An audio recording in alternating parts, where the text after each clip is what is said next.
Penguin Random House Audio presents The Deep Places, a memoir of illness and discovery. This is the author, Ross Douthat. For Abby, again and always. Maybe somebody has to explore what happens when one of us wanders over near the edge and falls for a while. Maybe it was your turn. William Stafford, afterwards. Preface. For a long time I would always wake up early. Some mornings there would be a moment when I was conscious, but not yet fully aware of my body. Just a mind floating lightly in the dark. But then, very quickly, I would feel the weight of things. My legs and chest on the mattress, my head heavy on the pillow. And then, quickly, too, the pain would be with me once again. The first sensation was always something different. A heavy ache in the shoulder I'd been sleeping on, a pan-fry sizzle on my hips, a throbbing at the very front of my skull, an intolerable vibration inside my ankles. Then it spread and varied as I pushed back the blanket and fumbled for my phone, shoving my mind into the glowing screen while my body shuttled through its symptoms.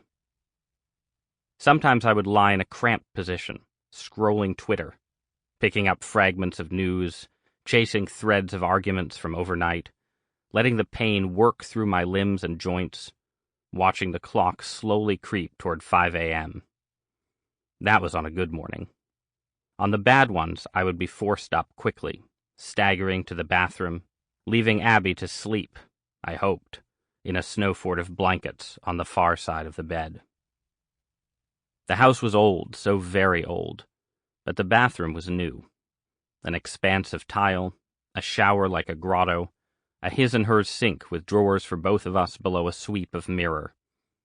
The floor was even supposed to be heated in the winter, but the system had been on the fritz since we moved in, and the wall panel flickered in the half-light with a gibberish of broken digits.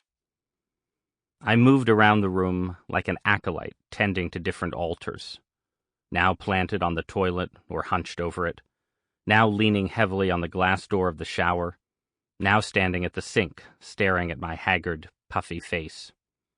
I opened the drawer beneath and fished out a bottle of pills, one bottle among many, filling compartments meant for combs and soap and razors, and swallowed one, two, a handful. After a while they would hit home, and I would shimmy my legs, flail my arms, stretch my face muscles into a silent Munchian scream. Except when the pain was deep, layers down inside my chest, and there was nothing to do but sit with it on the cold, unheated floor. The light would come up gradually, the clock on my phone creeping on toward 6. Eventually I would leave the bathroom, sometimes wrung out and exhausted enough to fade back into a 20-minute sleep, but sometimes still aching and burning, in which case I would pad through the master bedroom, past my blanketed wife, out onto the landing at the junction of the house's long T-shape. Through one door our daughters lay asleep, in 2 identical white beds in a room whose floor sloped downward toward the corner where the foundation had settled, long New England years ago. Through another our infant son stirred in his crib. The hall stretched away down the length of the T, and I followed it, the floor creaking a little, to what had once been a servant's bedroom, sealed away with its own bathroom near a back stairway to the kitchen. The extra bedroom was supposed to be an office, a place to write, away from the noise of kids and the babble of the social life we imagined hosting. I did do a lot of my writing there, on a drop-leaf desk with books stacked around it and a lamp propped up above. But the main thing inside the desk was a further supply of bottles, squat and round for pills and slim for tinctures, stamped with leaves and berries, mosaics and inscriptions, Chinese characters, a dragon chasing his own tail. And beneath the drop leaf, I now stored a box, a black console with buttons in red and green and white and blue, with a tangle of red and black cords running out from it, and metal tubes where the cords ended, just the right size to be gripped in an adult human hand.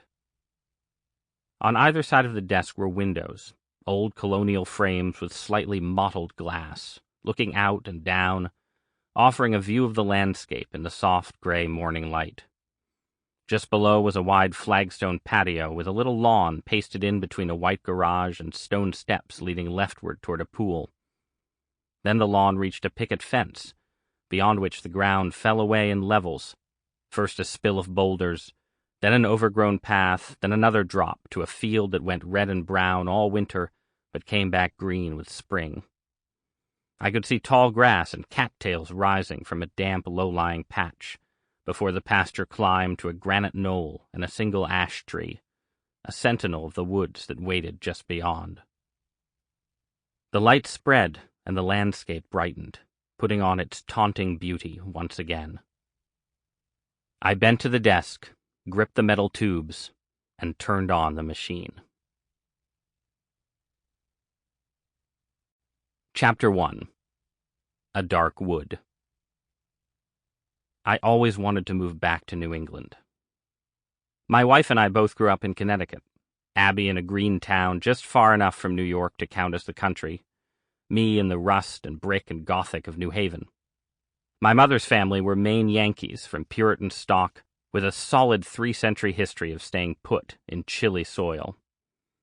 My wife's ancestors were from Newfoundland and Ireland, cold seacoasts and autumnal skies. As kids, we both made the long drive to Maine in the summers, in my case to the coastline where my grandparents lived, and my uncle and cousins worked as lobstermen. In her case, to a Girl Scout camp way up in the North Woods, cabins speckling the shores of a deep blue lake under the shadow of Katahdin, the highest mountain in the state.